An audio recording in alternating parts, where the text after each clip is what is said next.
It's 6 p.m. We'll call the meeting of the Cleveland County Board of Education for Monday, July 26, 2021 to order. First item on the agenda, we have an invocation this evening by Minister Ricky Alston of the Mount Calvary Baptist Church. Minister Alston.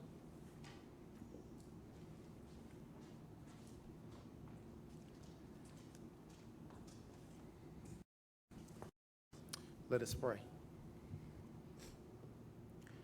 God, we are so grateful for this moment and allowing us to come together on this evening. God, as we have this meeting, we ask that you be with us even now. God, I pray for our school board members, that you will continue to give them knowledge, wisdom, and allow them to do your will through doing what is best for our students and for our county and for our staff here in Cleveland County. God, I pray for every teacher, every administrator. Prepare for another school year, God, that you will continue to give us peace and that you will make sure that we have everything we need in order to have another successful school year starting next month. God, I also pray for every student in our county. I pray, God, that this year our students will lack nothing, that every physical need will be met, every social need will be met, every educational need will be met. And God, it is my prayer that as we go forth with this meeting tonight and we prepare for another school year, God, that you will continue to allow us to grow from this past year and that this year will be our best year to come. Now, God, we ask that you bless our time together. And God, even though we pause in this moment of prayer, we know that prayer is not to express our needs because you already know our needs, but it is a sign for us to express our faith and dependence on you. So, God, we put our trust and our hope in your hands ultimately to lead us and guide us. For all of these things we ask and we thank you in Jesus' name. Amen. Amen. Thank you, Mr. Alston. Next, we have our Pledge of Allegiance. Mr. Hunt, if you'd lead us.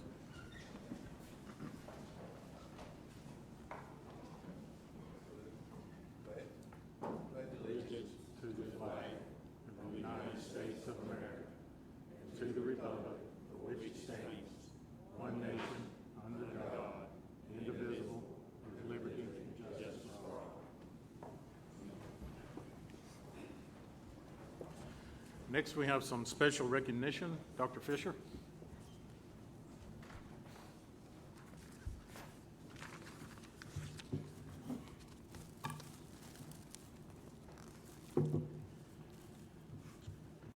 Members, for the opportunity to recognize one of the best in the state of North Carolina in terms of PowerSchool and student data.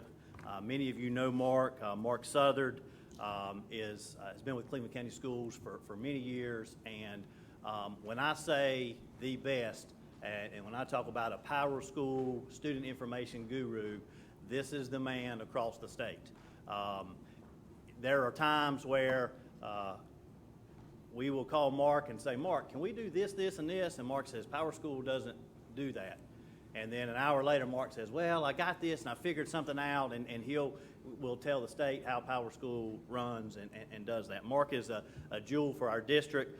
Just recently, Mark was awarded at the PowerSchool Conference the Innovator Award for 2021. And as I read through the comments there from PowerSchool, Mark was recognized by his PowerSchool peers. When you're recognized by your peers, and nominated by your peers, that says a lot. The information from PowerSchool was that Mark was recommended by 59 of his peers. And so you know how many districts there are in North Carolina, and for 59 people in the state to recognize Mark Southard as what he does and the work he does with PowerSchool is exceptional. Mark, a couple of the highlights, Mark has been a mentor to numerous coordinators. He troubleshoots, solves problems, advocates for his counterparts at the regional and state level, is always willing to test products and give feedback across the state. And there's not a thing in terms of student information that Mark can't pull, Mark can't do. Mark is very deserving of the state award, is very deserving of our recognition. Mark is one of those folks that, as great as he is at his job and the things that he does, he's an even better person. He's a great member of Team CCS. He believes in this group. He believes in this organization. Mark is extremely smart and talented. So Mark was recognized again at the state level as the Innovator Award and for the Student Information Coordinators. I'd like the opportunity to recognize Mark tonight. Mark, thank you for what you do for Cleveland County Schools. Thank you for being a leader in our district, and thank you for being the wonderful person that you are. We appreciate it.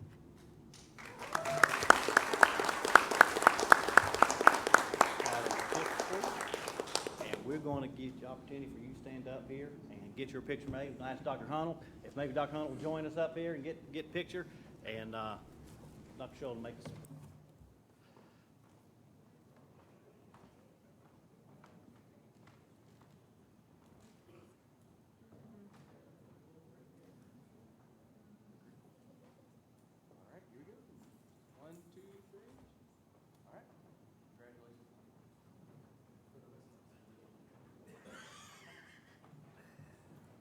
Put that back in there.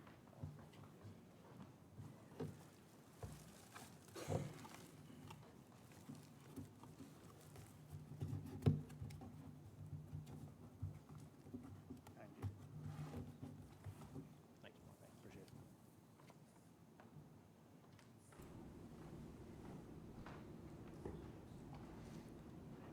Okay. I see we're switching out speakers. Come on up, Mr. Funderburk. Good evening, Chairman Queen, members of the board, Dr. Fisher. I'm so honored tonight to have the opportunity to recognize 3 individual state champions in athletics and 1 team state champion. And what's special about this year, each one of our traditional high schools, all 4 had a state champion. As you know, Cleveland County Schools has a rich history of producing state champions, and it looks like this tradition continues. Let me just check. Is Titus Phillips here? Okay. The 3 individual winners are not able to be with us either because they're on vacation or they had a scheduling conflict, and we hope at a later date to recognize those. And I'll mention their names. From Crest High School, we have a wrestling state champion. His name is Rex Howard.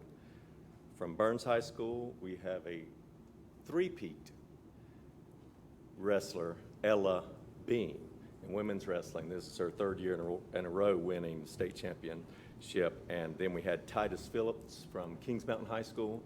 In track and field, he won the long jump state championship. But we are fortunate to have the team, or some of the team with us, and their coach, athletic director, and principal. Would you guys come forward?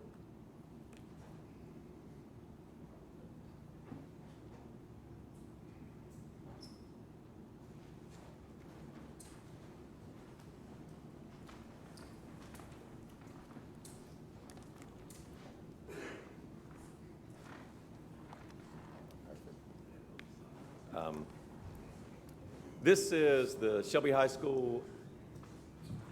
Oh, we got more coming. I like it. Shelby High School Lady Lions and their coach. Coach Lawrence is their head coach. David Allen, principal at Shelby High School. Mike Wilbanks, the athletic director at Shelby High School. And I've asked Coach Lawrence if he would just say a few words to the team. Coach Lawrence. All right. Nice to meet you guys. School board, thank you guys. Dr. Fisher, Dr. Funderburk. There's a lot of people in here that I've probably looked up to my whole life, so to be able to come up here and to be able to be in front of you guys tonight is a tremendous honor for us. For our girls, starting with how COVID started the whole process, not knowing if we were going to get to play, to knowing we were going to get to play, and then having to wear masks while we were playing.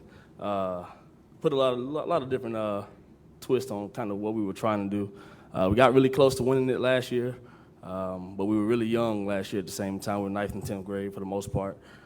This year we felt really good coming into it, and we were able to capitalize on a lot of different things that happened for us. So for us to be able to do it, be the first in the county, first in the schools, as far as the girls' side is concerned, was a big deal. Some things they're happening now. I'm not really sure I was ready for all the stuff that came with it, but it's been good so far. So I'll just introduce everybody. This is Marasia Paz. She was the engine for our whole entire team. She was the MVP of the conference, MVP of the district, first team All-State, and she was the MVP of the state championship game. And she'll be a junior next year. We have Yaria Peeler. She's a starter. She'll be a senior this year. And then these are three of the coaches here. We have Mondarius Black, Miles Lawrence, and Ford Lawrence. DA or Coach Wilbank, y'all got everything? That's it? All right, well, thank you guys.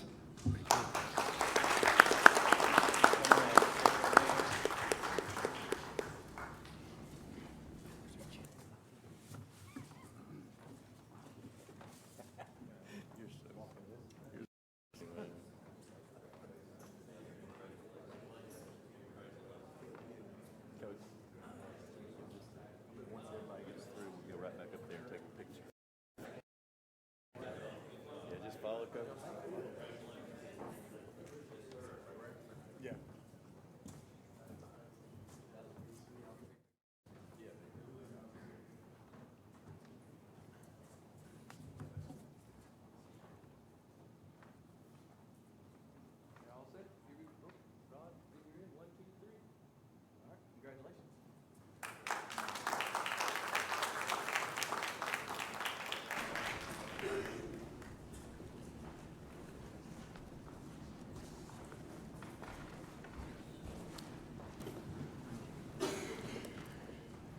We'd like to recognize any guests that we have. Do we have any principals or assistant principals? I think Mr. Allen's already scooted out. Any North Carolina Association of Teacher Assistants? See any other teachers or NCAE representatives? And I don't see any elected officials. Okay. Next item is adoption of the agenda. It's been on your board docs for a few days. What's the pleasure of the board? Motion by Mr. Fitch, second by Mr. Hunt. Any questions or discussion? All those in favor of the agenda as presented, if you'd raise your hand. And that passes 9. Next item is public participation. We do have 3 speakers this evening. The first is Nanette Leonhardt.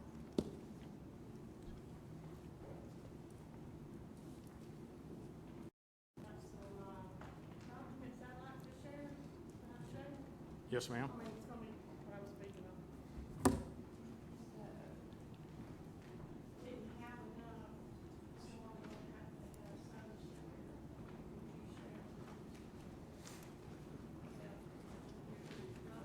Okay, thank you. I'll look for all. Oh, you got one for me? Well, thank you.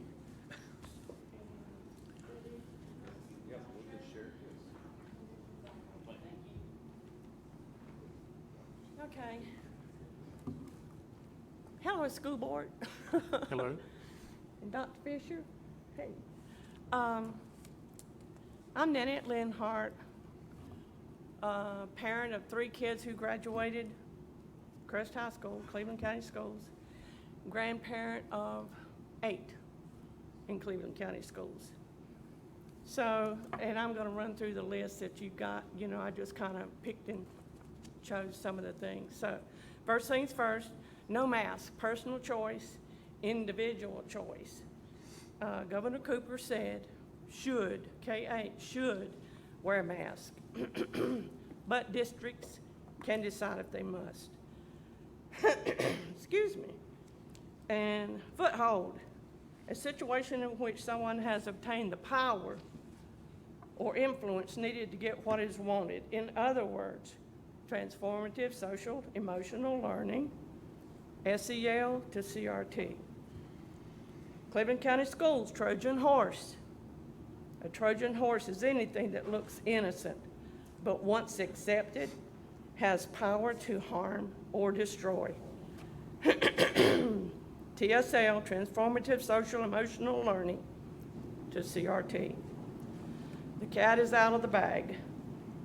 Some secret or surprise has been revealed or exposed. I'm about to lose my voice.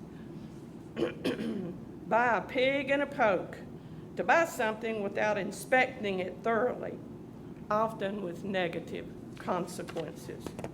So, go ahead, get on the train, the Nazi Germans' final solution for 6 million Jews killed. And then, let's see, I'm gonna go on to the second page. This big word, inculcate, to impress something upon the mind of another by frequent instruction or repetition, to teach others by frequent instruction or repetition, indoctrinate. And Education First Alliance of North Carolina sent a petition, June 21st, 2020, that said, basically, get CASEL and social emotional learning and panorama education surveys pilot out of North Carolina. I've got copies of the surveys. Thank you, Dr. Fisher. And what authority grants our government the right to establish approved mindsets to be inculcated in children? What authority is given to the DPI to use assessments to set up children to be overdiagnosed and overmedicated with psychiatric drugs? And that's in your SEL. Thank you. Thank you.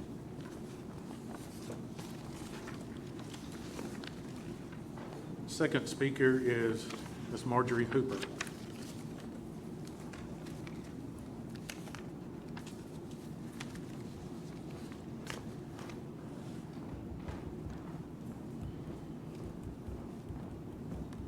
Good evening, everyone. What is equity? Equity is not equality. Equality was the rule of among the individuals, groups, regardless of race, religion, ethnicity, or place of original origin. Equality is thrown into the dumpster. Equity is anti-equality. It is a Marxist idea, and Marxism leads to socialism, and socialism leads to communism. Equity goes against everything Martin Luther King stood for. From the Panorama Education blog, the best of Back to School 2021-2022 list of books, 11 books for educators to use to enhance your own SEL. Coaching for Equity by Alina Aquilar inspires us to commit to transforming our classroom, hidden obstacles, to equity, and helps us to see how to overcome these obstacles. Coaching for Equity offers extensive strategies for talking about race, power, and systems of oppressions. So this is what your teachers are reading? Real good, real good. Those who embrace critical race theory populate it with terms like equity, social injustice, along with diversity and inclusion. Equality means equal opportunity. Equity strives for equal outcome. So what does that mean? How can I put that in something that someone can understand? Let's say Johnny is an A student and Bobby is a failing slug. So you're going to slow down Johnny and give him B's, maybe a few C's throughout the year, and you're going to bring up Bobby and give him chance after chance after chance, and maybe even giving him the answers to the questions so it looks like he's improving so that he becomes what? A C student. So, and eventually the playing field will be leveled out and you will have just your B students. You won't have any excellent students. You won't have any failing students. So that's all I have to say. Thank you. See no evil, hear no evil, speak no evil. If you can't or won't or shouldn't, couldn't, wouldn't, whatever, ban critical race theory from being taught in the Cleveland schools, then at least ban equity. Thank you. Thank you. Our third speaker is Ms. Susan Paris.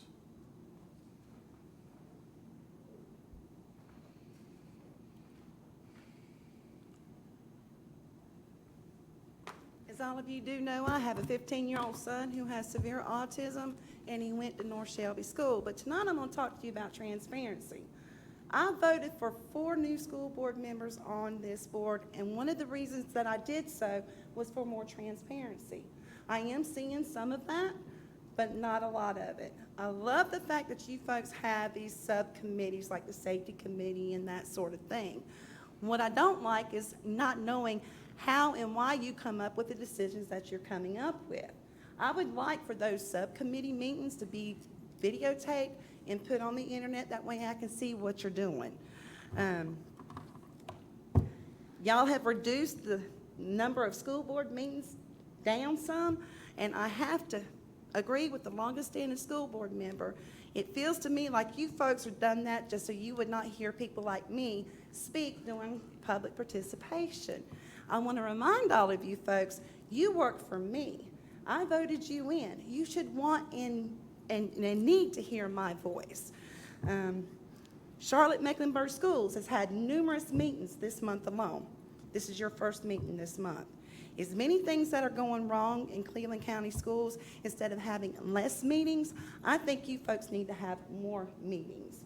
The other thing I like about Charlotte Mecklenburg Schools, not only do they put their videotapes on the website, but they Facebook it live. And they give you notification that they're Facebooking it live. That's transparency. I would like to see this school system do the same thing.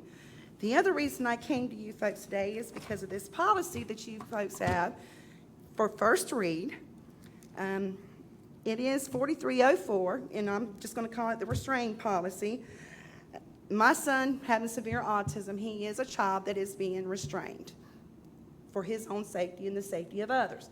The harsh reality is kids like mine who have severe autism are seriously injured and killed all across this nation by school officials by not restraining kids properly. What bothers me about this policy, and correct me if I'm wrong, but I'm going to quote the last page, where it says, North Carolina law prohibits the use of unreasonable restraint, seclusion, and adverse procedures. Violation of General Statute 115C391 does not create a private cause of action against the Cleveland County Board of Education, its agents, or employees, and does not create a criminal offense. Now, correct me if I'm wrong, but I'm reading that saying that if somebody restrains my child to the point that you're hurting my kid or you kill my kid, there's not going to be any criminal charges against that person. No one's going to be held liable for that. I have a problem with that. So I think you folks need to look at this policy, seriously think about it and pray about it, because when I say the kids' lives are at stake, I truly mean that. That's not an overstatement. Thank you. Thank you.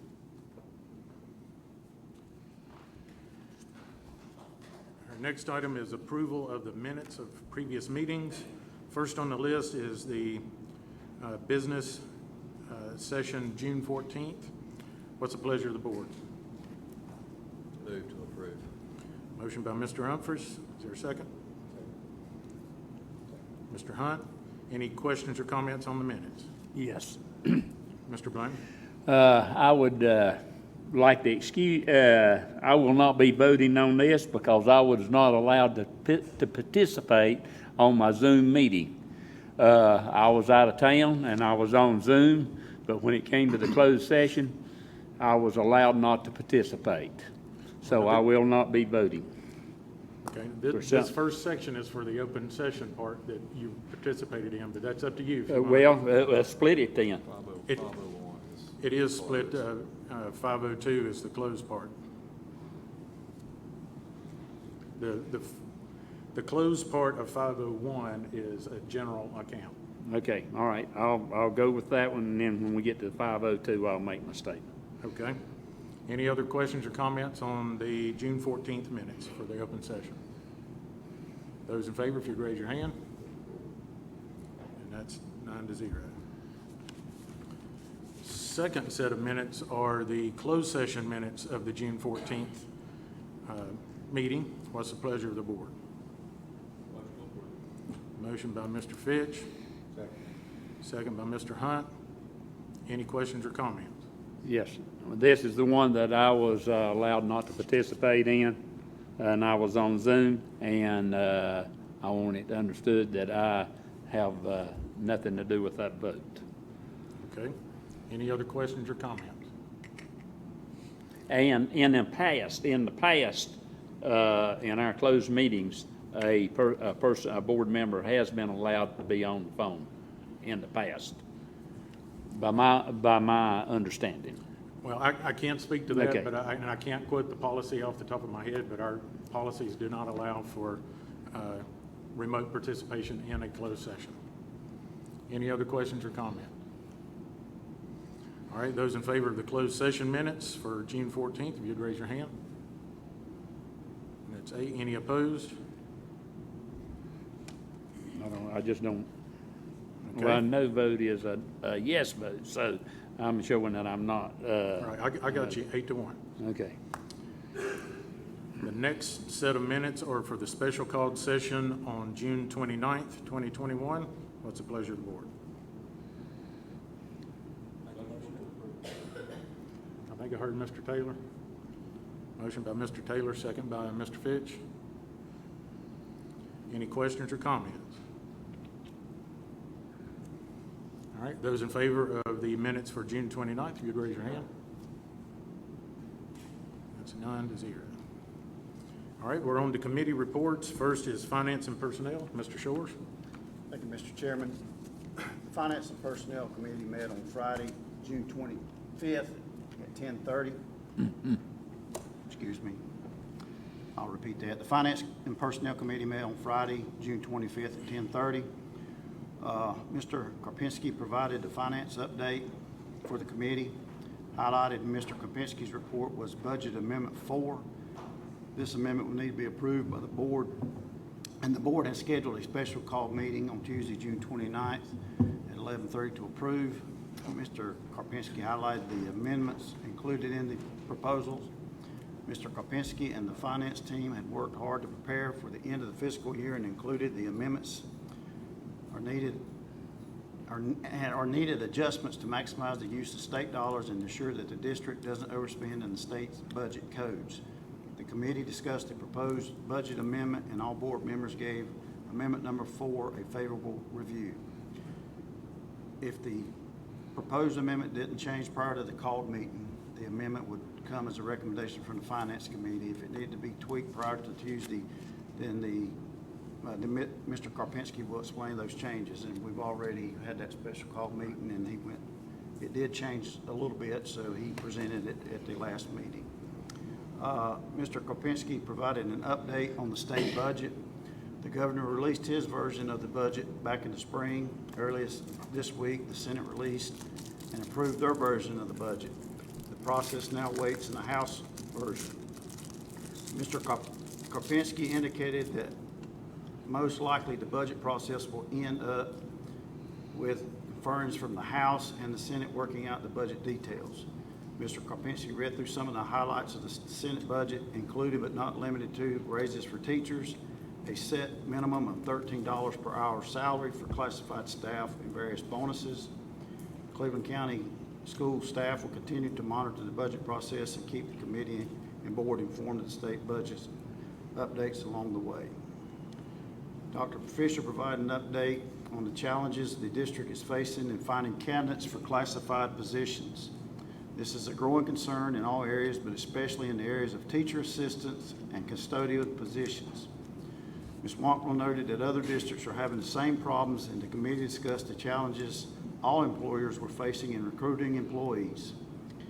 It was mentioned to highlight that Cleveland County Schools was actively searching for employees at the next board meeting. So anyone watching, we are actively searching for positions in Cleveland County Schools. Ms. Wampler shared some good news regarding the district's teacher turnover rate. Cleveland County Schools is in the top 5 of the state for the lowest teacher turnover rate. Ms. Wampler and Ms. Haberly explained reasons that teachers leave the district, including retirement. Specific information about the Cleveland County School teacher turnover to all school board members. Dr. Fisher mentioned that this is something that the entire district should be proud of and was a sign of the strong systems that we have. Dr. Fisher presented 2 NDPI contracts for approval. CCS has approved hosting these 2 NCDPI contracts for several years. The money passes through the school system to pay for the NCDPI contract employees. The district does not spend any money, however, is able to charge indirect cost of approximately $4,500 per contract. Given the amount of the contract, board approval was needed. The committee supported the continued practice of hosting these 2 contracts, and this is a recommendation from the committee for tonight's meeting. No other business was brought before the committee, and the meeting was adjourned. Thank you, Mr. Shores. There's 2 action items. First is the personnel report. What's the pleasure of the board? Motion by Mr. Hunt. Second by Mr. Glover. Any questions or comments on personnel report? Those in favor, if you'd raise your hand. Any opposed? All right. Second are the EC contracts. These are pass-through contracts from North Carolina DPI. These have been reviewed by committee and come as a recommendation from committee. Any questions or comments? Okay, those in favor of approving the contracts, if you'd raise your hand. And that's 9-0. All right, next committee is educational programs. That's Mr. Humphries. Thank you, Chairman. So we met on July the 2nd. We began the meeting with Dr. Fisher, presented the communities and school contract to the board. Dr. Fisher went through the specifications, specifics of the contract, explaining down the monetary amounts in Section 1 and Section 2. Dr. Fisher also highlighted some of the work done by communities in school, especially with graduation coaches. Mr. Bridges Moore, Executive Director of CIS, spoke about the role of CIS within the school system and community. Included in that discussion was the Teen Court program hosted by CIS. The committee supported the CIS contract proposal and the contract, and should be on the board agenda tonight. It comes as a recommendation. It does come as a recommendation from the Educational Programs Committee to approve it. Dr. Hunnell provided the committee with a testing update. The committee looked at 2021 testing data compared to 2019 testing data. There was an obvious dip in data from grades 3 through 8 from 2019 to 21. This was completely expected due to the impact of COVID.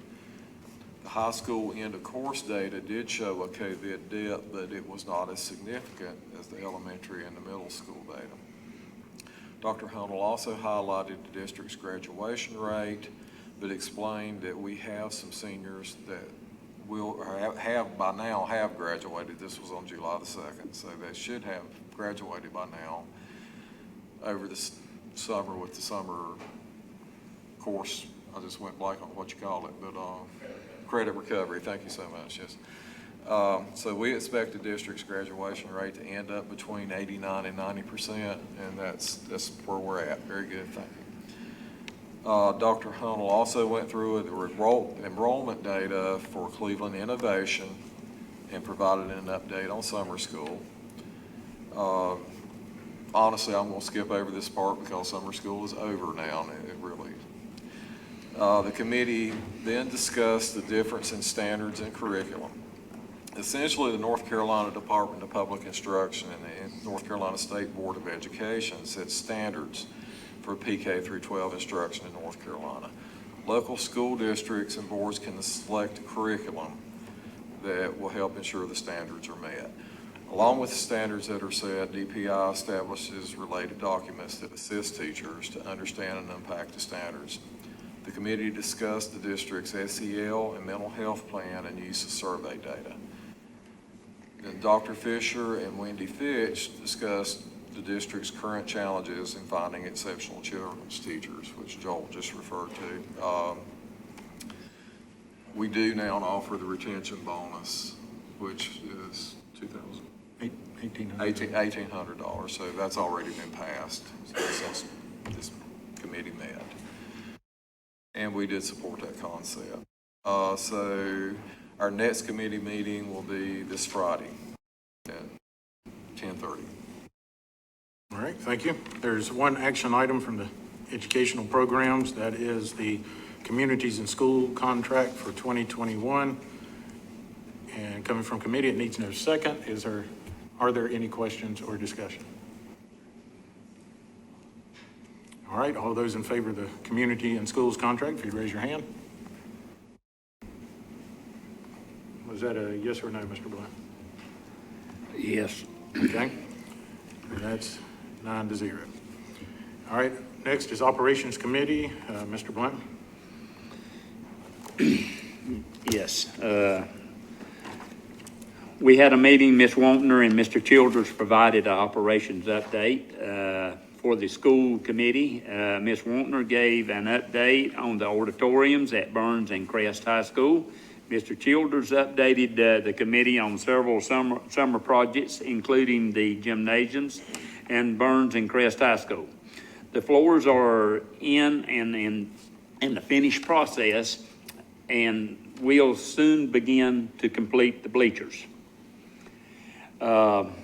The committee discussed the brick colors inside the gyms, districts, at the staff, and to work with the schools on the options, including potential of painting them.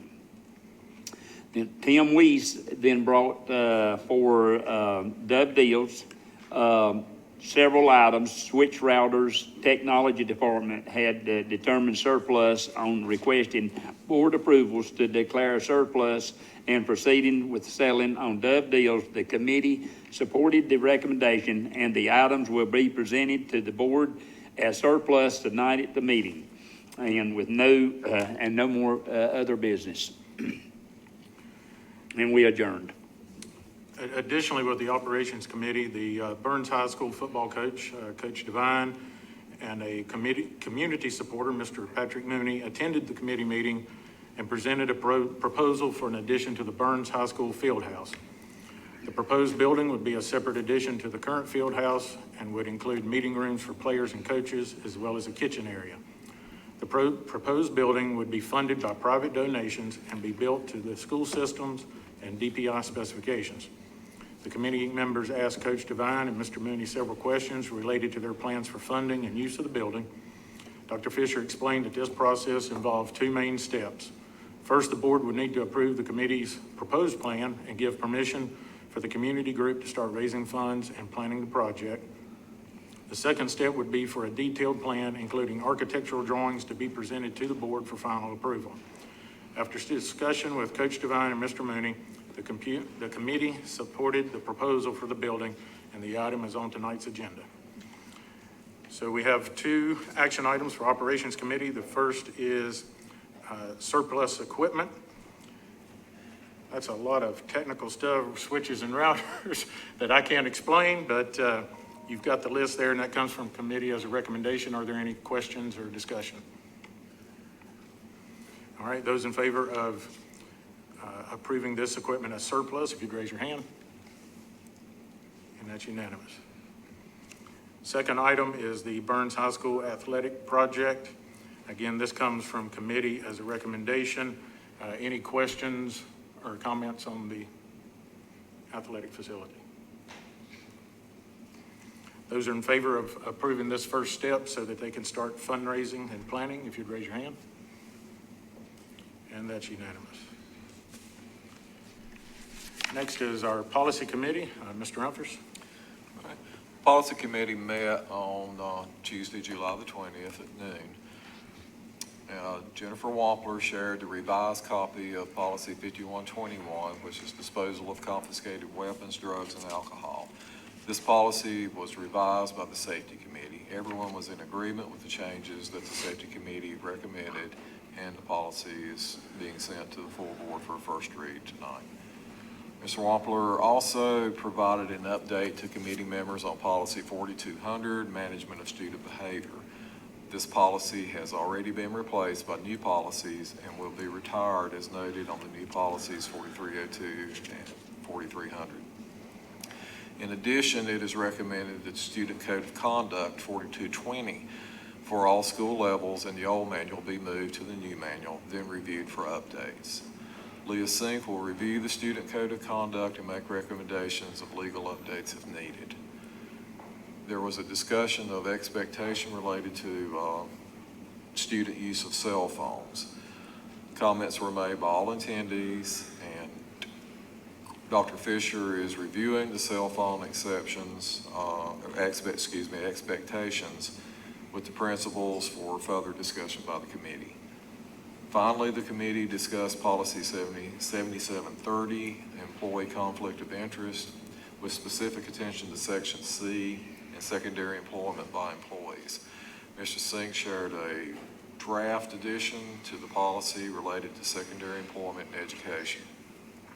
Mr. Singh will tweak further based on discussion, and the revisions will be presented to the full board for a first read tonight. In addition, an online employee self-reporting form of secondary employment will be created for use when applicable. And that was that, and our next meeting is August the 17th at noon. Thank you, Mr. Humphries. So, Board, you have several policies are on board docs for first read. Just to read those into the record, those are policies 3160, 3460-E, 4304-E, 6430-R, 2130, and 7426. If everyone would take note of those and be prepared for the next meeting. We do have two policies for approval. That's policy 3205, academic freedom, and policy 2315, opening invocations before board meetings. Those come from committee as a recommendation. Is there any objection to taking those two policies together in one vote? Any questions about either one of those? Question number 6 on that policy. I think that we need to have a little revise on that through our attorney. On which one? Number 6 on the prayer and amputation. And it's down at number 6. The question is line 6 in the policy. Okay, the changes to the policy were taking out the board meeting dates. It had a line in there about meeting on the 2nd and 4th. Right. Where that part was removed. Okay, well, I think. That was the only change. All right, that's correct, and I think we need to look at number 6 on that policy. Okay, But we can go ahead and go with that, and have them look back into that. okay. Any other questions or comments? So that's coming from committee recommending approval of 3205 and 2315. We're taking those together in one vote. So all those in favor of those two policies, if you'd raise your hand. And that's unanimous. Next section is policies for retirement. There are several. 4530 is student publications and productions. 5300 is retention and non-renewal. 5410 is assignment. 5520 is school administrator contracts. 6030 is specifications. 6220 is facility construction and repair as it relates to ADA. Policy 7000 is use of funds. And 7630 is board authority to override the finance officer. That's coming from committee recommending retirement of all those policies. Any questions on any of those? And if there's no objection, we'll take all of those together. All right, all in favor of retiring the policies mentioned, if you'd raise your hand. And that's unanimous. Next is our Safety Committee report. Mr. Fitch. Thank you, Mr. Chairman. The Safety Committee met on June the 30th at 12 o'clock. Dr. Fisher highlighted the mental health initiative training that was put together by Sandy Hamrick and the district's student services team. Included in the highlights was information about the district's threat assessment and student safety protocols. The committee spoke about the district's process and student attendance. Each committee member had a copy of the presentation with links to the district's plan. Dr. Fisher and the committee also discussed some updates in the district's school safety plans and the NCDPI School Safety Grant Program. Rodney Borders updated the committee on this year's grant closeout, and Dr. Fisher discussed next year's grant opportunities. Lieutenant Craig from the Cleveland County Sheriff's Office was present at the meeting to discuss some grant opportunities that he was aware of and that may interest the committee. One of the grants is currently open and the other will open this coming spring. Lieutenant Craig highlighted both grants and the opportunities that each presented. The committee discussed, the importance of continuing to search for funding as well as the need to continue to upgrade and train employees. Dr. Fisher will incorporate some of the district specialists to review the grant and give the committee some feedback. No other information, nothing to vote on, we adjourn. All right, thank you, sir. Next, we have speech therapy contracts. Dr. Fisher, that's yours.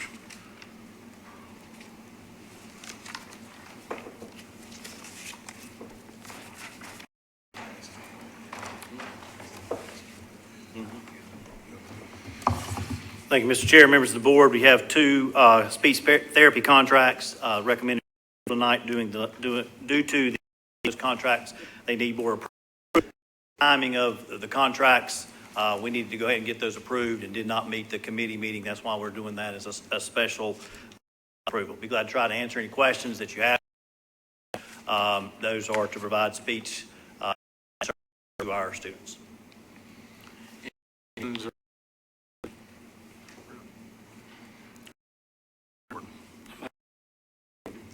Motion by Mr. Blanton. Second. Second by Mr. Shores. Any questions? All right, all those in favor of the speech therapy contracts as presented, if you'd raise your hand. And that's unanimous.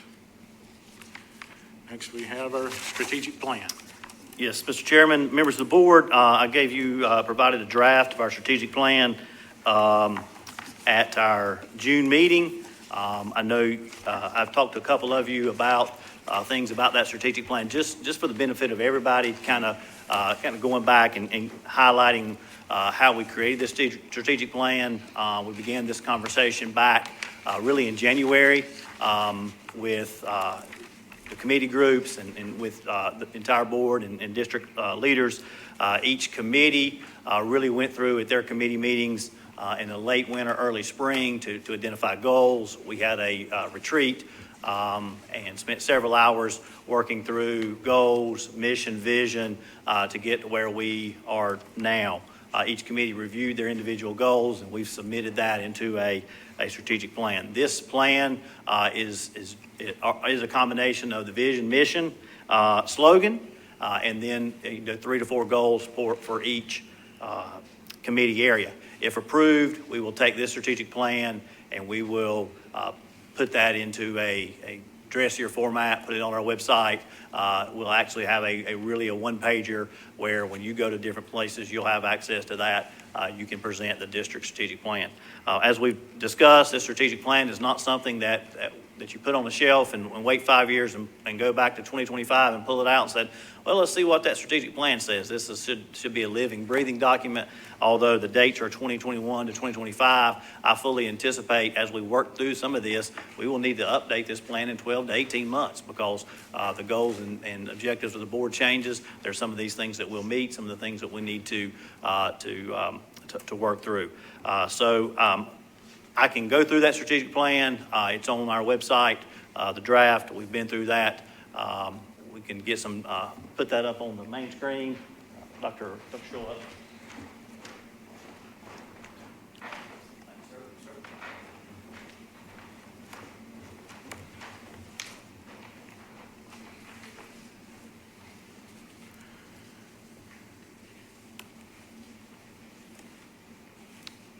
Again, I think that a lot of work in our retreat was spent on the mission and vision. Cleveland County Schools' mission is to cultivate excellence by providing student-centered exceptional educational experiences while challenging all students to perform at their highest potential. The vision, Cleveland County Schools' vision, is to cultivate excellence in student success through exceptional educational experiences. And we really get down to the slogan, which I think everybody really, really liked and really stuck, was cultivating excellence. And we've had that conversation. That conversation has already been kind of permeated through our organization, and that really meets everything that we do. We want to cultivate excellence in the academics, in our facilities, in our operations, in our policies, in our extracurricular activities. We want to make sure we're cultivating excellence in our students and throughout our community. You have a little bit of cultivating excellence. I put some thing in your chairs to go ahead and start promoting that slogan there. Our goals for from the educational program, to have 90% of all third graders reading at or above grade level by the end of the decade, to increase math proficiency in K-12 by 3 percentage points each year, to have all students meet or exceed growth each year, to have at least 90% of all Cleveland County school students graduate from high school in 4 years or less, and to increase ACT proficiency to meet or exceed the state average. From the policy committee, we had 3 goals: to complete the transition to the new policy manual and updating the policy hosting site to be customer and user friendly. And if you've looked at our policy site recently, you can see that the vast majority of our policies are already complete in the new manual. We just have a few things, and then we'll switch those over. To remain current and compliant with all local, state, and federal laws, policies, and procedures, and to use the board's policy manual to set high expectations and cultivate excellence in all areas, including student and staff performance, communication, and customer service.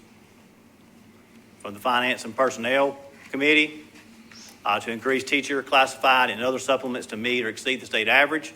Again, while we're not there, the board already has taken a big step to that this spring by increasing teacher and classified supplements, to study the classified salary schedule and make appropriate adjustments, to develop a system to provide experience credit for prior relevant work experience in the North Carolina School District for classified employees, and to recruit, employ, and retain a high qualified, diverse, and high performing workforce.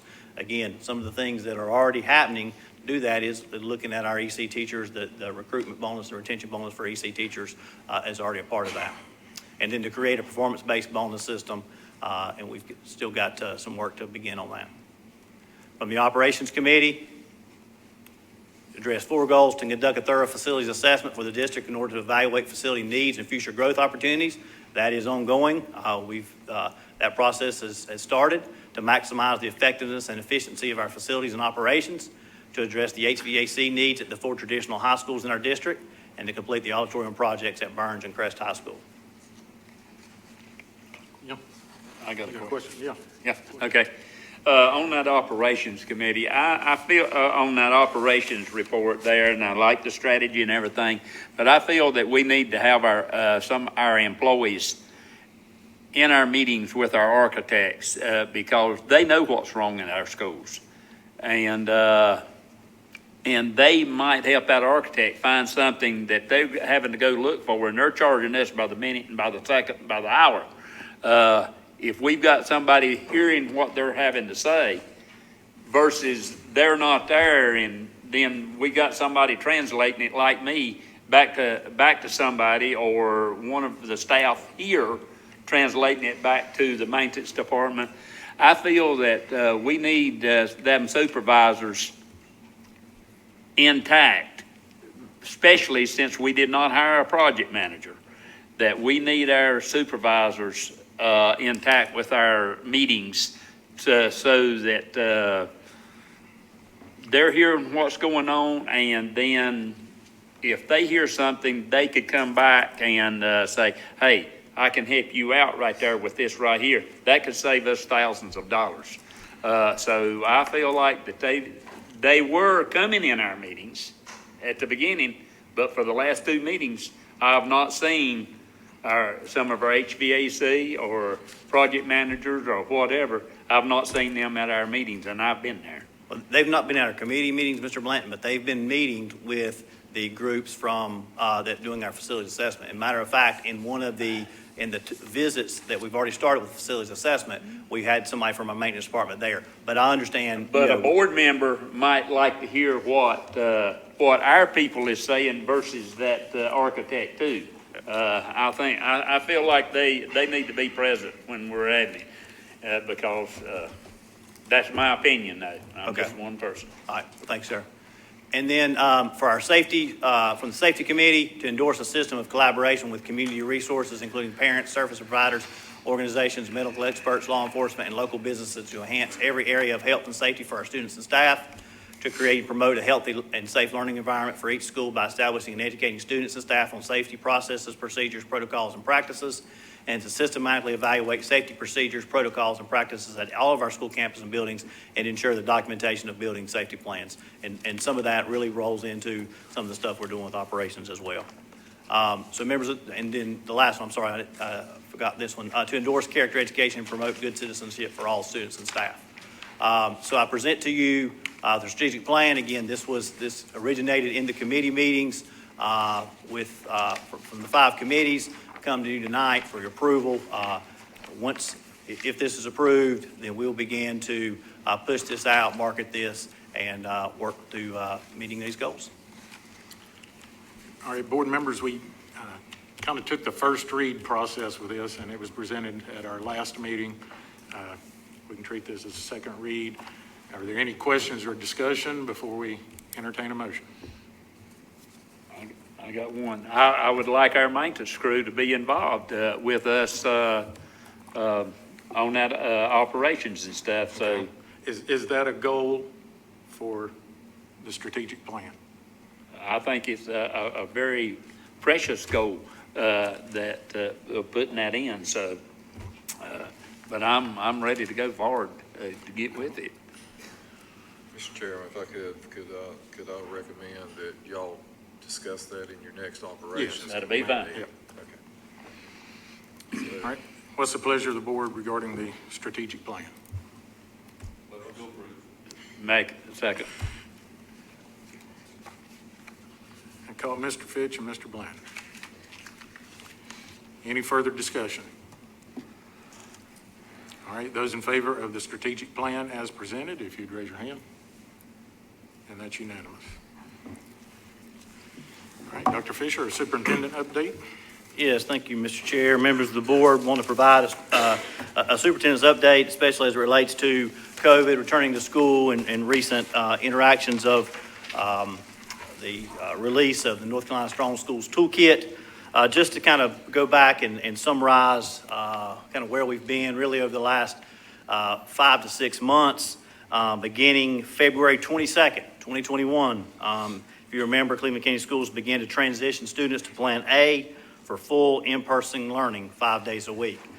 We began the 2020-2021 school year in Plan B and implemented Plan B until the end of February. We began the transition of Plan A at that time. If you remember, we had a phase-in approach, and over the next several weeks, Plan A was phased in for all grade levels. The 2020-2021 school year was successfully completed at the end of May in Plan A, with all students going to school 5 days a week. We had a great graduation at all of our high schools and ended the year on a good high note. Remote instruction was still an option for some students, but the majority of our students across our district ended up being about 85% participating in Plan A, again, with in-person learning 5 days a week. So we ended the school year there, and that kind of really gave us the springboard as we move into the start of school this August, but I'll get there in just a second. This summer, Cleveland County Schools successfully hosted summer camp. Mr. Humphries mentioned that in his educational report for students in all grade levels.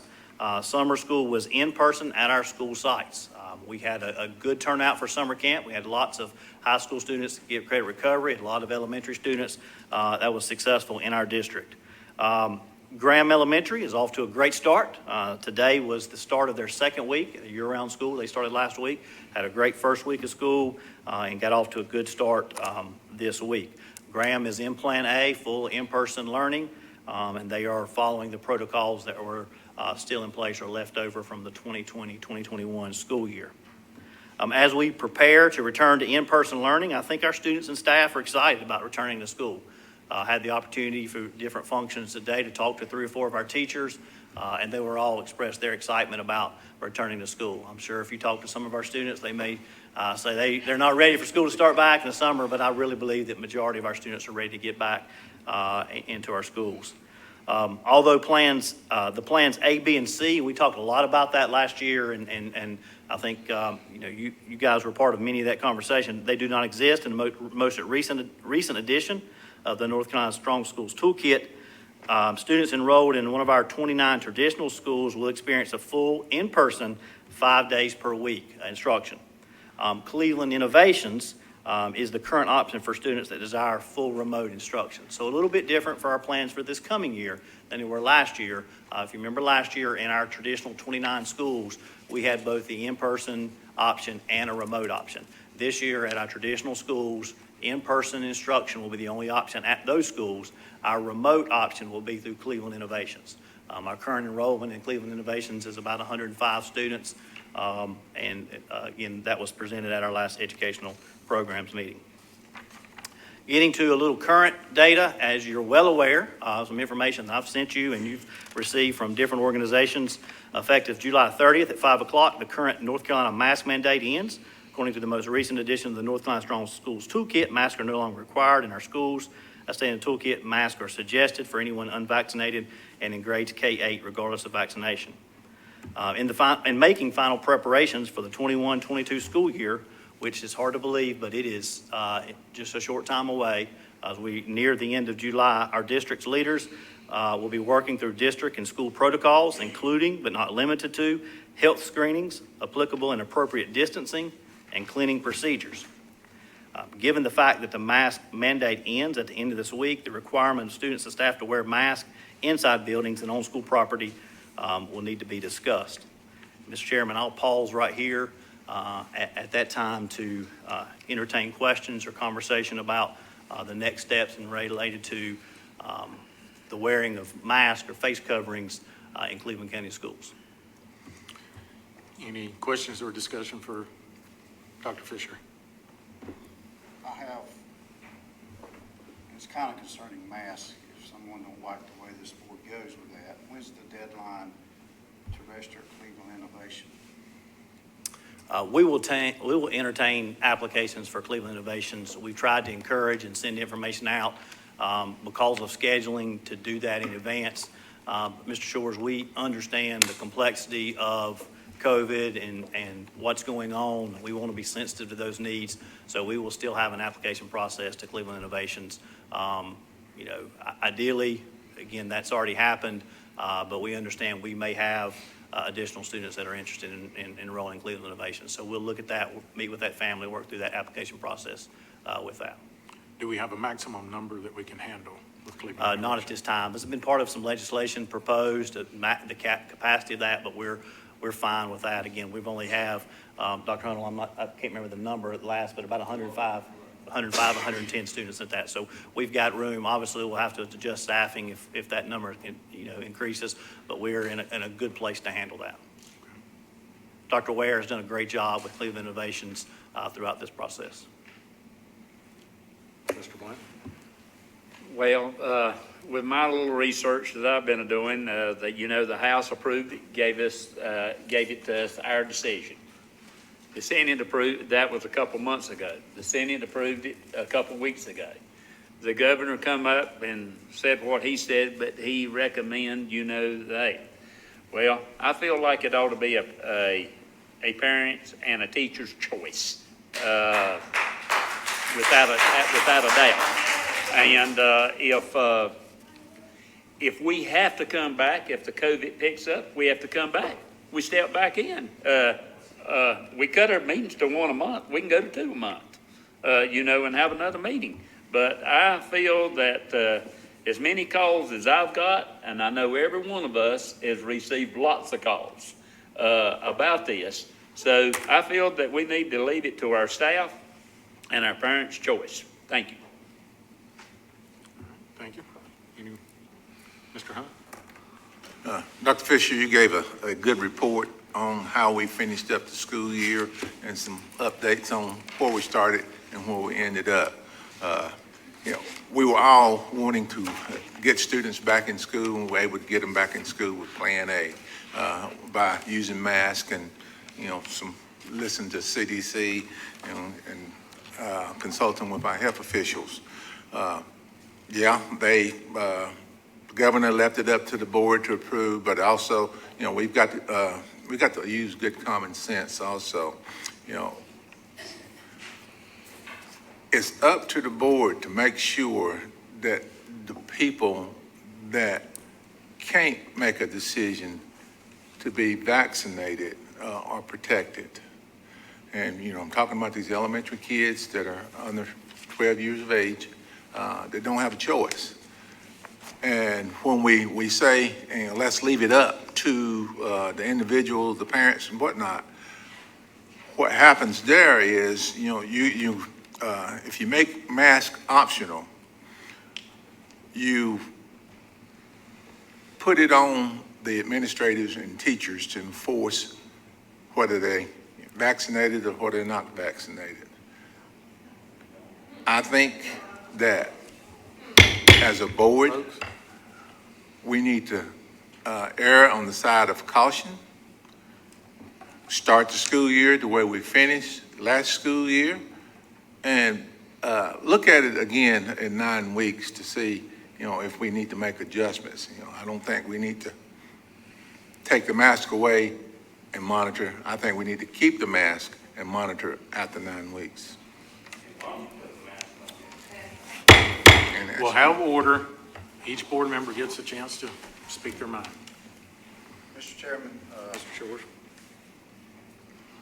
I happened to run across an article where some parents in Florida took their mask off of children and took it and had it tested, and the results were unbelievable, that some of the diseases, germs, and things that were on the mask.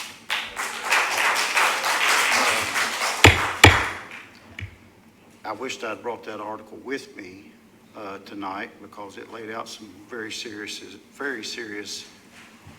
issues with the types of diseases and stuff that were on the mask. In my opinion, it's not the government that tell people what to do. It's the people's choice to do what they do. We're in a governing body, and I think if the parent wants the child to wear a mask, they can wear a mask. If they don't want their child to wear a mask, they don't wear a mask. Because I think we went through all this history before about how COVID does not affect young kids the way it affects older kids. And I'm not going to hash that out again because, and I'm not for asking, are you vaccinated or are you not vaccinated? To each their own. If they want to be vaccinated, they're vaccinated. If they're not, they're not. But here's the question that I have. If you're not vaccinated by now, you're probably not going to get vaccinated. So if we're going to say we're going to make kids wear masks, when does it stop? When does it ever stop? This isn't going away. When does it ever stop? We're at the point now where the vaccines are out there. No, the children's vaccine hadn't here yet, but it's coming. But still, it don't affect them the same way. So this disease or whatever is here, and I got a feeling it's here to stay. So, a decision we make tonight, or we just saying as long as it's here, we're going to keep kids at mask. In just my opinion, I just believe it should be a choice, and that's my opinion. Mr. Chairman. Mr. Humphries. So, Mr. Chairman, if I could, I trust the parents. I trust our teachers to make good decisions. So I'm definitely in favor of it being optional. As far as asking kids whether or not they're vaccinated, that's never going to happen. That violates HIPAA laws up one side down. Now, I will share, I have been vaccinated. It didn't have any bad effects on me, but I'm definitely not going to sit here and tell anybody else what to do, because that's why people died for this flag back here, is so we can all make our own decisions. So I will say I'm in favor of it. One question is, if we have people that do want to get vaccinated, have you looked in with the health department about doing some more clinics in case we do have older students or parents that would like to be vaccinated? Yes, and they have, the health department is planning to use some of our campuses for vaccination sites. And as we get back with students and staff on our campus, we can definitely do that again. If you remember, at the end of the school year in the spring, we had some vaccination sites even during the school day. Obviously, students had to have parent permission. You had to have all the documentation there. But we would encourage our students and staff to the extent possible to be vaccinated because there's lots of benefits from quarantine, all those kind of perspectives. Thank you. Mr. Chairman, would it be appropriate at this point in time to make a motion? Yes, sir. For us to vote on?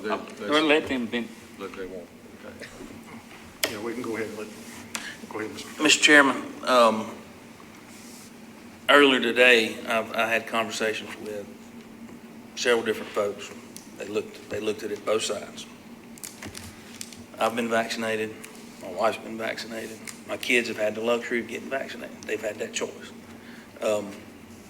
We've got kids that are they're available to have the vaccine, and they choose not to. That is their choice. Grades, the younger kids, studies show that they can't contract the virus. We don't know that. We don't know what the new variants are coming. In my opinion, is safety comes first. We're responsible for the safety of the kids, and if parents don't have the choice to get their kids vaccinated, then that's on us. If they get sick, something happens to a kid, it's our responsibility. If we go and allow it optional, and I mean if it's optional, it's optional. But if parents have that choice and they choose not to, then it's on the parent. But if we're going to put kids back in school, their safety is of utmost importance. So at this point, I would go. If you're back, I don't know what I'm going to do yet. I appreciate your honesty. Mr. Green? Hi, Mr. Chairman. What I'm going to say may not be popular or the favorite decision, but what I am going to say is going to be factual. And the mask mandate being taken away now is kind of, to me, it's really bad timing. I'm just going to read off some facts to you. Over the last 14 days, North Carolina has increased their rate over 200%. Contact tracers are now working 6 days a week just to keep up with the new contacts. Region 4 is increasing. We're in a surge. We have a couple outbreaks in camps right now. I don't push the shot for anybody to get it. I am vaccinated. My family is vaccinated, but that's a personal choice, and I will not tell anyone to get vaccinated. But what I would tell you is for your personal self to look at it, weigh the benefits and the risks. If the benefits outweigh the risk, go ahead and get vaccinated. But as Greg said, right now, our responsibility as a school board is to have our children safe. And the new Delta variants, they do show studies that it spreads more rapidly, and kids are getting it more than older adults now. Now, I'm not going to sit here and say vaccinated people do not get the new variant, because we are seeing now within the past week that vaccinated people are becoming positive. But the upside to that is they are less sick. They're not having a bad time with it. A couple of people that I know personally that's been vaccinated that have it, they say they feel like a common cold. Now, I'm going to be biased because my husband's 18-year-old cousin just got out of ICU last week on a ventilator, almost lost her life to COVID. So I firsthand see a lot of people that are being affected by it. There's a lot of misinformation out there. There's a lot of good information. I just ask that you read and kind of decipher between the two, because children are getting this variant and we are rising every day. Our numbers, we are at the worst that we have been since February. So I just ask that I wish we could proceed with caution. I would like to would like to see people wear masks if they are not vaccinated, but we can't police that and we can't enforce that. But I just think as a school board, we need to proceed with caution because we do have teachers that we need to take care of. And one of my concerns, as always, as it was last year, is going to be our quarantine guidelines. Because if I'm not mistaken, if you are vaccinated, and within a certain period of time, you do not have to quarantine at all, or if you're wearing masks, the quarantine is going to be less than if you do not have a mask on. If you do not have a mask and are not vaccinated, you are going to still have to do a full 14 days now. And if you're ongoing contact, you may do 28 days. So I'm just afraid that we're going to lose a lot of kids being out of school more by not wearing a mask and not getting vaccinated. So everybody just please look at the benefits and the risks, make the decisions that's best for you. And if you do feel like a mask is appropriate, I just ask that you wear it and protect others around you. But if you do not, I respect everybody's decision. Thank you, Ms. Green. Mr. Glover and Mr. Fitch, y'all are the last two. Thank you, Mr. Chair. I'm gonna tell you, I've done a lot of thinking on this. I didn't think we'd have to have this discussion again, to be honest with you. I was hoping we wouldn't. I'll be honest, I did not, I thought we had made the turn. And I thought we were going in the direction that we needed to go. By looking at our numbers now, they're alarming. And you know, I don't disagree with anybody up here right now. Everybody has good points. The number of emails that I have, when I read those emails, I'm like, man, that's an excellent point. I'm with you. Then I have another email or a phone call that goes the other direction. I'm like, man, that really makes sense what they're saying. So, you know, we're all kind of in the same boat, but I don't think there's any right or wrong. We just, you know, my number one priority is safety of our students. That's what I've always said. I want our students to be, when they go to school, that is their safe haven. That is the safest place that they've ever been, other than under mama's arms. So I want them to be safe there. What the right thing to do, whether they have a mask or not, I don't know. I don't know. I want to trust our parents that they're right in making the right decision for their kids. But sometimes parents make wrong decisions too.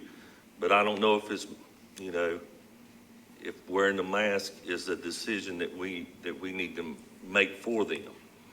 So I'm split on it, to be honest with you. It's according to who I talk to last sometimes by the way that I feel on here. I feel for the teachers that, you know, months ago that the image was, if you get vaccinated out here, the masks are gone. Teaching with a mask on is difficult. I teach every day. And it is difficult when I was wearing a mask. I was exhausted. And I don't feel like I'm getting the message across to students when I wear that mask sometimes. And we have asked a lot of our teachers, but I also want them to be safe. And my other priority is, and I hope is the goal for this whole entire school board, is we want school back to be normal again. What's some kind of normal? We want it to be where our kids are going 5 days a week. And if we don't wear a mask, I'm afraid we're in jeopardy of losing a class here or a class there and a class here. And how does that benefit that child if we're gone for 2 weeks? And then they come back and then maybe another case and off they go again. So that bothers me, but it also, it's like, okay, if we make them wear a mask, then they're gonna leave the school and go to Friday night football and all be there together without a mask on too.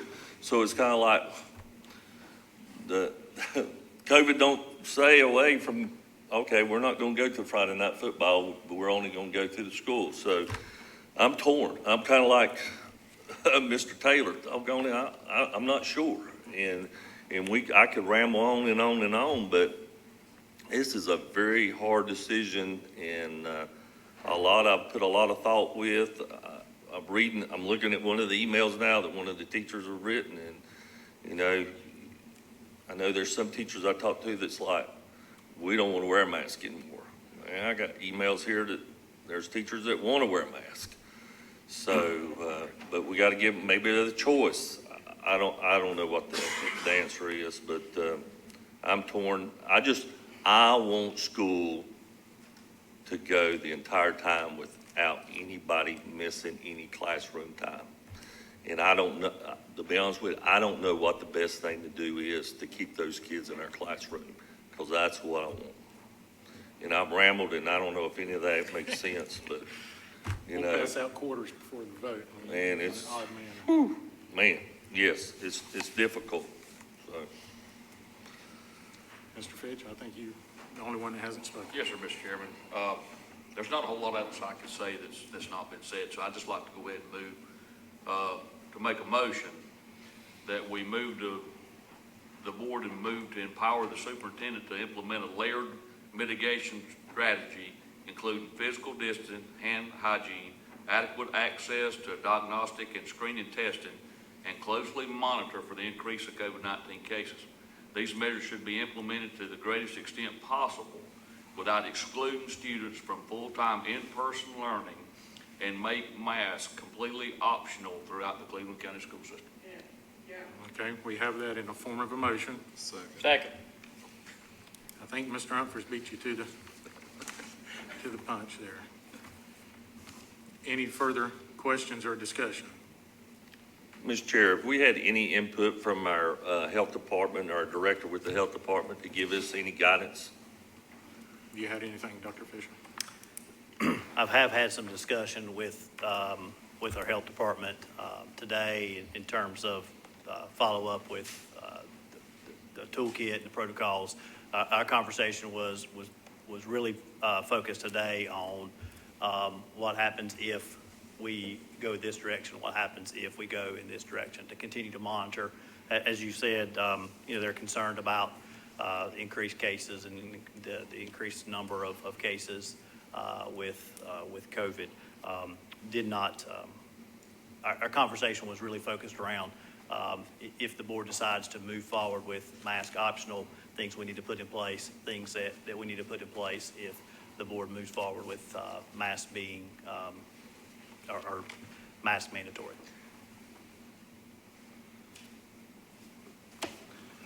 In Cleveland, innovation is, what grades can go to that? K-12. Any grade. So there is an option for the parents out here. It is full 12, and again, we tried to market it as we finish school year, beginning of the summer, with enrollment if you're interested in the full remote option. But as I said, we understand that times are different, things change. The data is different from where we were as school ended in terms of the number of cases and percent positive. So we're not going to, continue to have that as an option. It's not too late for students to move into Cleveland Innovations. Just to clarify on Mr. Fitch's motions, I understand it, it's empowering you to put what processes in place to keep our kids as safe as possible. There's 4 weeks until school starts. Our next meeting will be in 2 weeks. So we've got a meeting that we can readdress it if we need to. And then again, we can call a special meeting anytime if something changes. Mr. Taylor. I'm sorry, Mr. Chair, Dr. Fisher. Have you been given any data that of the folks that have been vaccinated and have contracted the COVID vaccine after vaccination, is there statistical data that percentage of so many people, do they carry the virus? Can they pass it on to someone else? As I had the vaccine, and as everyone's know, I missed our first July meetings because I had COVID after getting both vaccinations.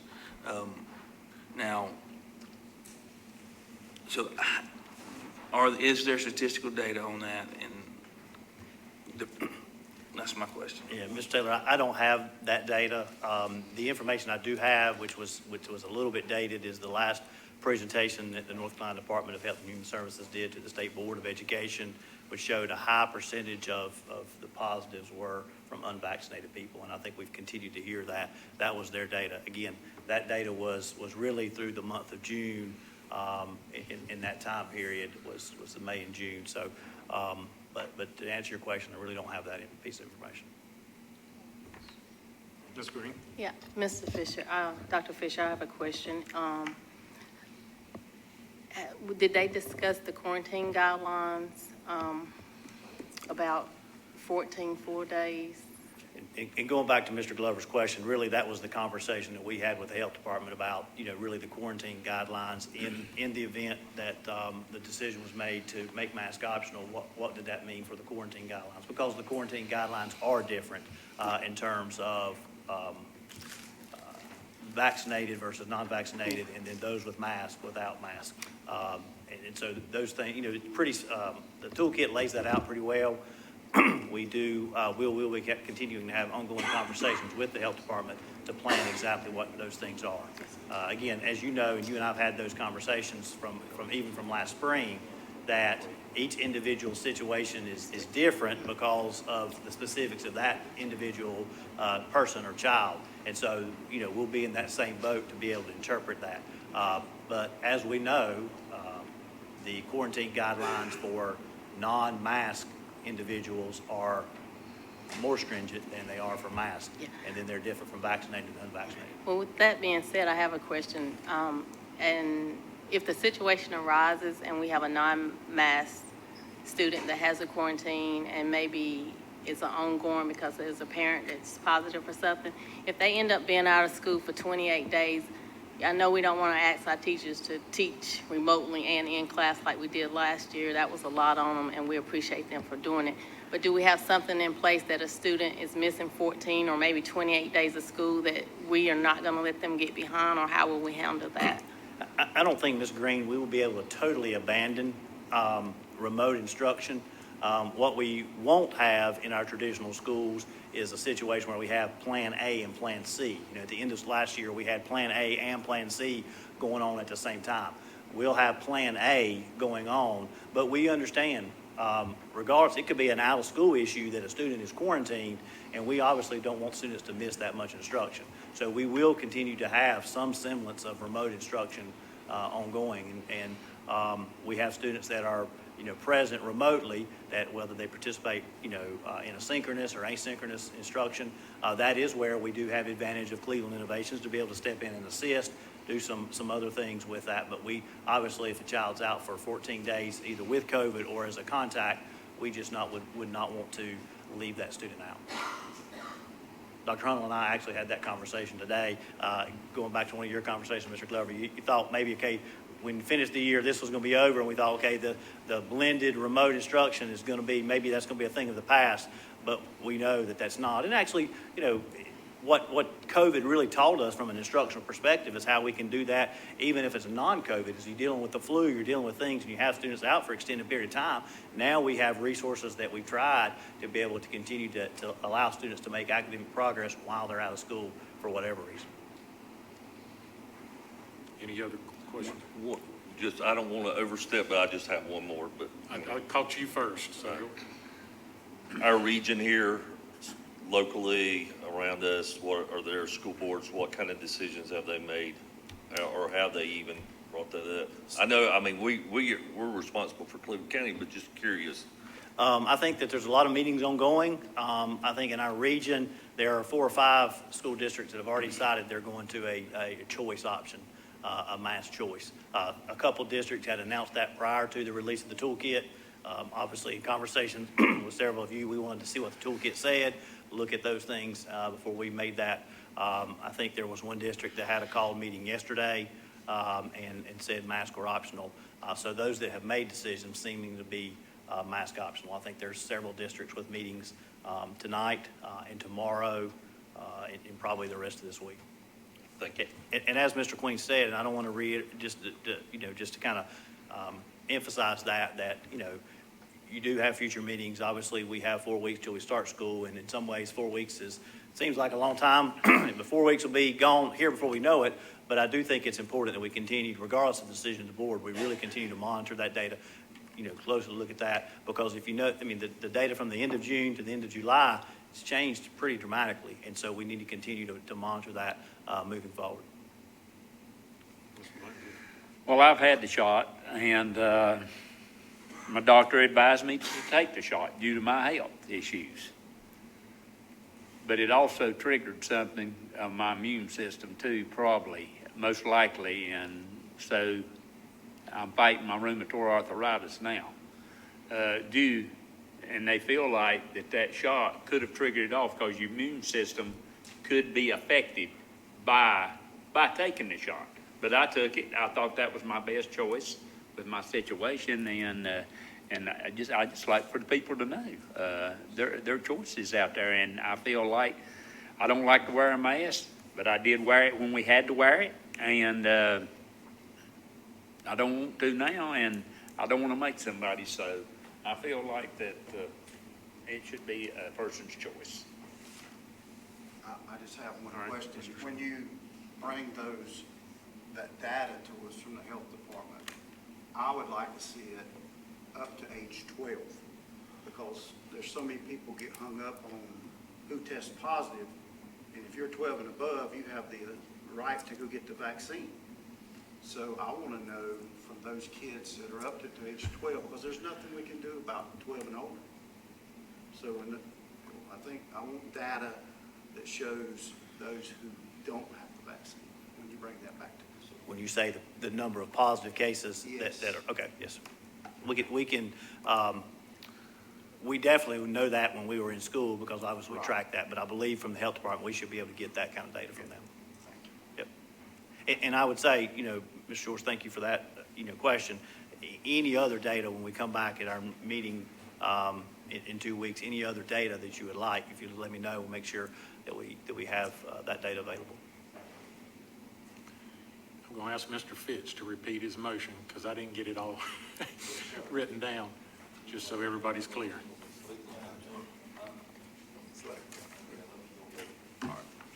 I move that the board empower the superintendent to implement a layered mitigation strategy, including physical distancing, hand hygiene, adequate access to diagnostic and screening and testing, and closely monitoring for increase in COVID-19 cases. This measure should be implemented to the greatest extent possible without excluding students from full-time in-person learning, and masks will be completely optional throughout the Cleveland County school system. So we have a motion on the floor and a second. Any further discussion? All right, it's that time. If you haven't decided by now, it's time. So all those in favor of the motion as presented, if you would raise your hand. I get 6. Any opposed? 3. 6-3. And I do appreciate the board's discussion, the emails. I know everyone's gotten phone calls and emails, and I know it is a decision that weighs heavy, and it's not an easy one to make. So I do appreciate the board taking the time to discuss it. Dr. Fisher? Just a few more updates, Mr. Chairman. Just so you're aware in your calendar looking forward, school extracurricular activities begin in earnest Monday, August 2nd, in terms of practices and those type of things. I know lots of our folks have been doing voluntary workouts and that, so the activities at our school will start to ramp up quickly. Cleveland High, I mentioned Graham. They were in the first day of the second week. Cleveland Early College High School, their first day of school is Monday, August 4th, just around the corner. The first teacher work day is August the 12th, and then the first day for school, first day of school for students that are in a traditional calendar is Monday, August 23rd. So we do have a busy next couple 4 weeks in our school calendar. So as we move forward, if you have any questions, feel free to let me know with those events. Okay. Thank you, Dr. Fisher. Thank you. Next thing on the agenda is student transfer requests. What's the pleasure of the board? Motion to approve. transfer request. Second. Motion by Mr. Hunt, second by Mr. Blanton. Since we can't discuss this, these are closed. Those in favor of the transfer request as presented, if you'd raise your hand. And that's unanimous. Next on the agenda is board member comments. I don't remember where I started last time. Mr. Fish, you have any? Mr. Hunt? Mr. Glover? Yeah, just for a second, I just wanted to give a thumbs up to a group. I actually had a teacher call me the other day and said, you know, the administrators do a good job promoting the teachers and bragging on them. And this teacher said, I want to brag on the administrators. And she had a very good point. And I'm sorry that I don't recognize that as much. This has been a challenging year. We've asked a lot of our administrators, from our principals and the administrators here, with the challenges that we've had with COVID of all that they've done, and especially our principals. This summer, not saying that they don't normally do a lot during the summer. They're very busy in the summer getting schedules ready for the upcoming school year.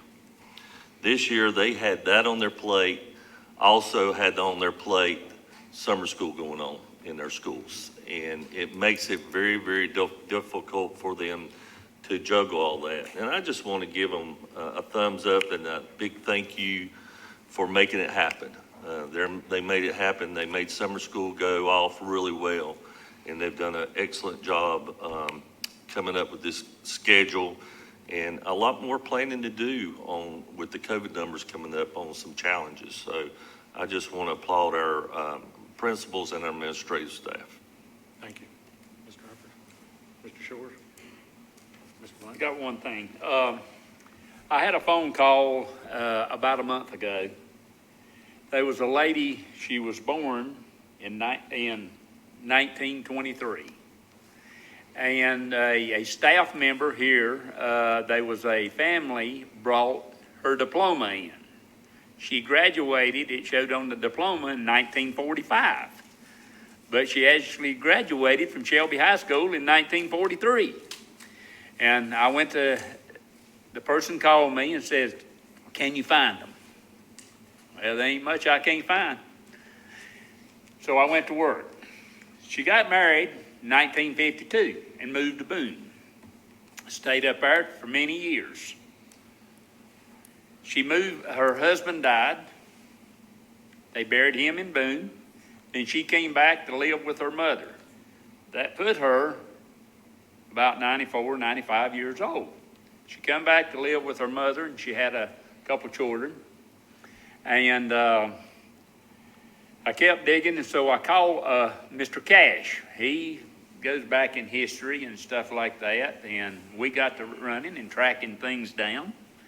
And she died in 2018. She was buried up here at Rossif Grove Church. And but come to find out, I haven't called any names yet, but I'm fixing to call out one of Mr. Humphreys' friends. It was Leonard Fletcher, his wife. It was her aunt, who it was. And we got that diploma that had been lost or non-found, and the family didn't know anything about it, and we got that back in the hands of that family, of that diploma of 1943. Well, the diploma said 45, but she actually graduated at 43. Shelby High School. Ms. Green, you have, Mr. Taylor? I just wanted to add one thing real quick. I forgot in the operations report. I just wanted to let everyone know we did close on the sale of North Shelby School back on the 16th or the 19th, the 16th. And Mr. Karpinski picked up the check personally and has that deposited in our account. And we found out Mr. Karpinski's price. For $500,000, he'll write out and pick up a check. Anything less than that, let staff handle it, right? So we're excited for Mount Calvary and appreciate what they're doing. North Shelby has a long legacy of doing some special things for wonderful people, and I think it's just fitting that a church like Mount Calvary get that so that they can carry on that legacy and the things that they'll be able to do for the community. And I'm not usually an excitable person, but I'm ready for school to get started. You can just hear it in the voice of our administrators. Again, like Dr. Fisher said, some of the kids are not too excited, but I think their parents are, and our teachers and administrators. So I'm looking forward to a good year, lots of good things happening. And it sounds like I'm getting ready to finish, but we still have a closed session to go, don't we? Do I have a motion to go into closed session? I'll make that motion. Do you have the? I'll make that motion that we go into closed session. All right. I'd like to amend that motion to state that I move that we go into closed session pursuant to General Statute 143-318.11 subsection A1 to discuss a personnel matter. All right. We got several. We just murdered Robert's Rules of Order right there, but we're going to count that as a motion. I just said I'd like to amend it. Do we have a second? Second by Mr. Taylor. All in favor of entering into closed session? Aye. Mr. Fitch? Okay. All right. All right, that's unanimous, and we'll enter into closed session in our meeting place.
All right, do we have a motion to re-enter open session?